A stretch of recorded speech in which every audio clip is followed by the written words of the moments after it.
Hi all, ಇವತ್ತು ಊರಿಗೆ ಬಂದಿದ್ವಿ. ಏನಪ್ಪ ಇವಳು ಯಾವಾಗಲೂ ಊರು ಅಂತಿರ್ತಾಳೆ ಅಂತೀರಾ. ನಾವು ವೀಕ್ಲಿ ಒಂದು ಸತಿ ಬಂದುಬಿಡ್ತೀವಿ. ಸಂಡೇ ಆಯಿತು ಅಂದರೆ ಊರಲ್ಲಿರ್ತೀವಿ.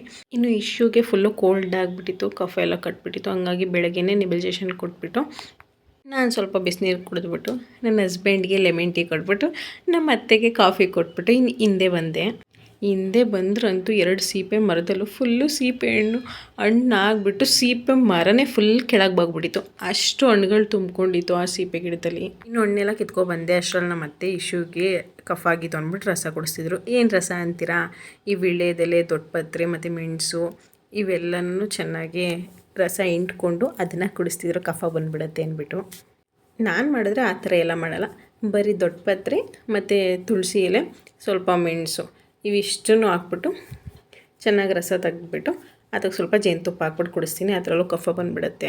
ಇನ್ನು ಬೆಂಗಳೂರಿಂದನೇ ಬರ್ತಾ ಸ್ವಲ್ಪ ಮ್ಯಾಟು ಶೂಗಳೆಲ್ಲ ತಂದಿದ್ದೆ. ಇಲ್ಲಿ ವಾಷಿಂಗ್ ಮಿಷಿನ್ಗೆ ಹಾಕ್ಬಿಡೋದಂತ, ಅಲ್ಲಿ ಆ ವಾಷಿಂಗ್ ಮಿಷಿನ್ಗೆ ಹಾಕೋಕ್ಕಾಗಲ್ಲ ಅಂದ್ಬಿಟ್ಟು. ಇನ್ನು ಎಲ್ಲ ಆಗಿತ್ತು, ಫುಲ್ಲು ಕೊಳೆ ಇತ್ತು. ಎಲ್ಲ ನೀಟಾಗಿ ಕ್ಲೀನಾಗಿತ್ತು. ಎಲ್ಲನೂ ಒಣಗಾಕ್ಬಿಟ್ಟು ಅಷ್ಟರಲ್ಲಿ ನನ್ನ ಹಸ್ಬೆಂಡು ಮರ ಕಡಿಯೋಕ್ಕೆ ಅಂತ ಹೋದರು. ಮರ ಅಂದರೆ ಫುಲ್ ಮರ ಅಲ್ಲ, ಕೊಂಬೆಗಳೆಲ್ಲ ಕಡ್ದಾಕಬೇಕು ಅಂತಂದರು. ಅವ್ರಿಗೂ ನೀರು ತಗೋಗಿ ಕೊಟ್ಬಿಟ್ಟು ಅಷ್ಟರಲ್ಲಿ ಹೋಗಿ ನೋಡಿದ್ರೆ ನಮ್ಮ ಇಶ್ಯೂನ ಲುಂಗಿಲಿ ಹಾಕಿ ಕಟ್ಟಾಕ್ಬಿಟ್ಟು ಮಲಗಿಸಿದ್ರು, ಒಳ್ಳೆ ತೊಟ್ಲು ಥರ ಮಾಡಿ. ಇನ್ನು ಅಲ್ಲಿಂದ ಮನೆಗೆ ಬಂದೆ. ನಮ್ಮ ಅತ್ತೆ ಒಬ್ಬಟ್ಟು ಮಾಡೋದ ಅಂದ್ಬಿಟ್ಟು ರೆಡಿ ಮಾಡ್ತಿದ್ರು.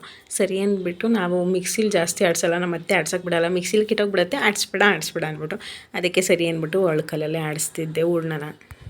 ಈ ಒಳ್ಕಲಲ್ಲಿ ಆಡಿಸೋ ಅಷ್ಟರಲ್ಲಿ ಕೈಯೆಲ್ಲ ನೋವು ಬಂದ್ಬಿಡ್ತು. ಇನ್ನು ಎಲ್ಲ ಮುಗೀತಿ, ಇನ್ನು ಒಬ್ಬಟ್ಟು ತಟ್ಬಿಟ್ಟು ಹಾಕ್ತಿದ್ದೆ. ನಮ್ಮ ಅತ್ತೆ ಇನ್ನೂ ಸ್ವಲ್ಪ ಹೂರ್ಣ ಇತ್ತು ಅಂದ್ಬಿಟ್ಟು ಅವರು ಆಡಿಸ್ತಿದ್ರು. ನನಗೆ ಒಬ್ಬಟ್ಟು ತಟ್ಟಕ್ಕೆ ಅಷ್ಟೊಂದು ಬರೋಲ್ಲ, ಯಾಕಂದರೆ ನಮ್ಮ ಅಮ್ಮನ ಮನೇಲಿ ಒಬ್ಬಟ್ಟೆಲ್ಲ ಜಾಸ್ತಿ ಮಾಡ್ತಿಲ್ಲ. ನಾವು ಪಕ್ಷ ಬತ್ತು ಅಂದರೆ ಮಾತ್ರ ಒಬ್ಬಟ್ಟು ಮಾಡ್ತಿದ್ವಿ. ಇಲ್ಲಿಗೆ ಬಂದಮೇಲೆ ಸ್ವಲ್ಪ ರೂಢಿ ಮಾಡ್ಕೊಂಡಿದ್ದೀನಿ.